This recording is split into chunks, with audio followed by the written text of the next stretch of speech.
Hey guys, it's Matt Pike here, and in this episode of the MiniFreak tutorial series, I'll take you through the additional sound editing options and utilities that are not noticeable at first sight, but can definitely enhance your MiniFreak experience.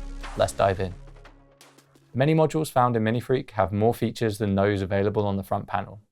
These features are accessible via the Sound Edit button. As we press it, we enter the menu, which presents us with additional settings for pitch, effects, envelopes, LFOs, or keyboard. The first option we see is preset volume, which allows us to increase or decrease the output of the preset.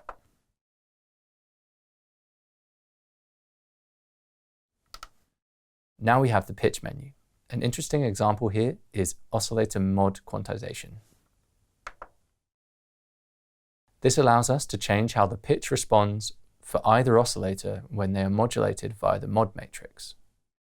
Let's change the oscillator 1 pitch quantization mode to octaves and modulate it with the LFO to hear this effect in action.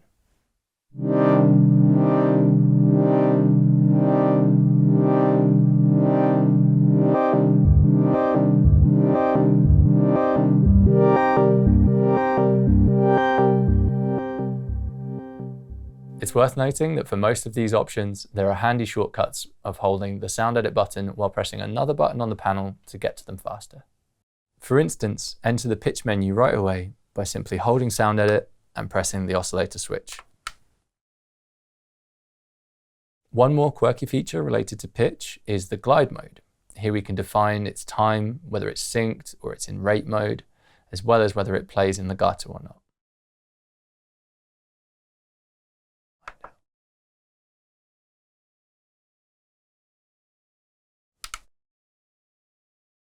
Next on the list is the vibrato depth and rate, as we discussed in the modulations video.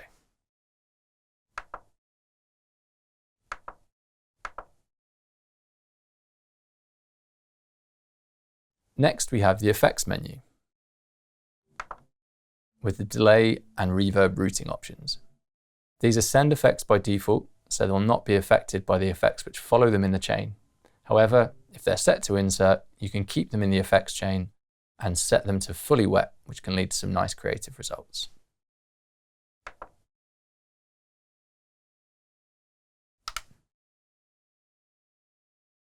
Next, we have the envelope menu, which relates to the main ADSR.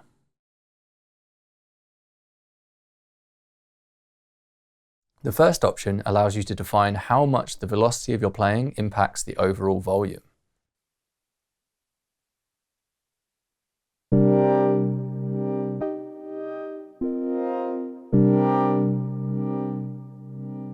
Then the same is available for filter scaling. And the next option is velocity to envelope, which controls the velocity scaling to all its destinations, VCA, VCF, and in the mod matrix. A cool feature to explore is the velocity to time. This increases the decay and release stages as the velocity values increase, like in this case.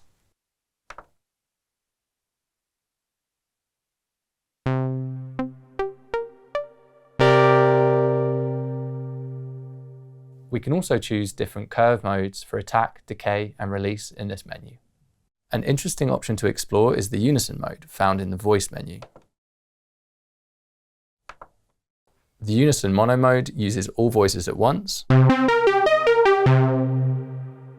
unison poly mode, on the other hand, allows for playing polyphonically, where the first note receives all unison voices, while adding notes steals some of those voices until we have all the voices being played by separate notes.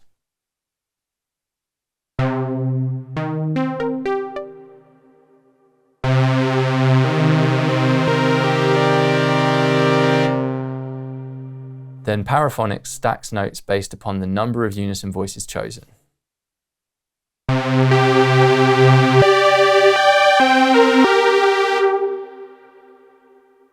We define the number of voices with unison count, and when we have 6 voices, paraphonic gives us 2 playable notes, but say if we drop it to 4, we'll get 3 playable notes. And so on. So it's always the division of the 12 maximum paraphonic voices. We can also define the detune value for unison using unison spread.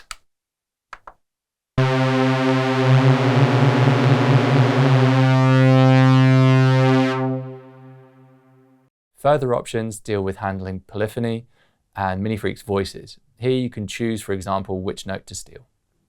The cycling envelope section allows you to change the retrig mode for the cycling envelope.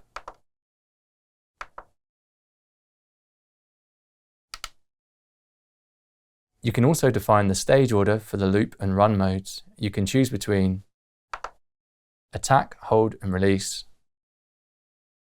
attack, release, hold, or hold, attack, release. Lastly, it's possible to enable tempo sync, which when activated quantizes rise, fall and hold times to 16th note divisions.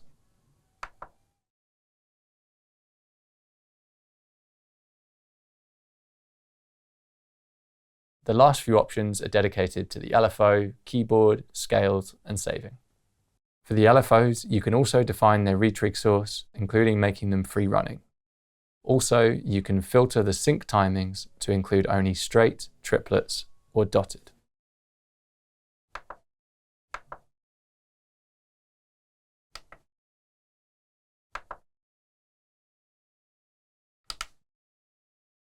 Then, in the keyboard source section, we can pick a few different modes that define the keyboard modulation behavior. The linear acts as a bipolar keyboard follower, and the S-curve emphasizes the changes in the note range around C3, which results in more drastic effects. The remaining modes are random and voices. Also in this menu, we can see bend range for the pitch bend, as well as changing the mod source for velocity and aftertouch, where we can choose for either only one of these or both to be present as the modulation source in the mod matrix. Finally, we can see if the 4 lanes of sequencer modulation are stepped or smoothed, as well as transpose the sequence up or down a semitone.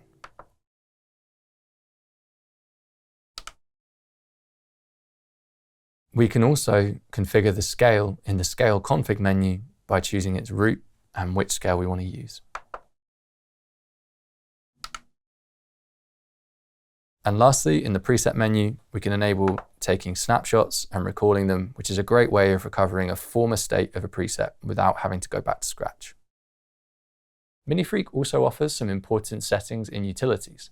It's worth noting that these utility settings are global and do not affect the preset, whereas sound edit settings are per preset and will be saved with the patch. Access it by pressing Shift and the sound edit button. The first thing we see once we're inside are the MIDI settings. Here we can define our input and output channels, change our MIDI clock source, as well as enable the arpeggiators and sequences MIDI out information alongside setting CCs for knobs and enabling program change. The sync section contains options such as recording counting, metronome level, clock source, clock in and out types, and global tempo.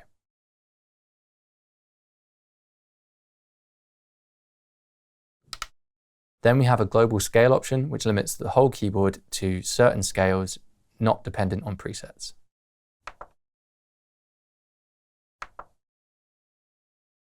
Lastly, there are preset operations for dealing with copying, pasting, and erasing, as well as options for changing your LED intensity and checking your firmware version or performing a factory reset. And that's it really. Hopefully this quick guide through sound edit and utilities showed you that some great things about MiniFreak are not visible at first glance, and that it's worth giving it a little deep dive here and there while really enjoying this great musical tool. For more educational videos, head over to Arturia's YouTube channel, and if you like this video, make sure to subscribe and leave a thumbs up. Thanks for watching, and see you again soon.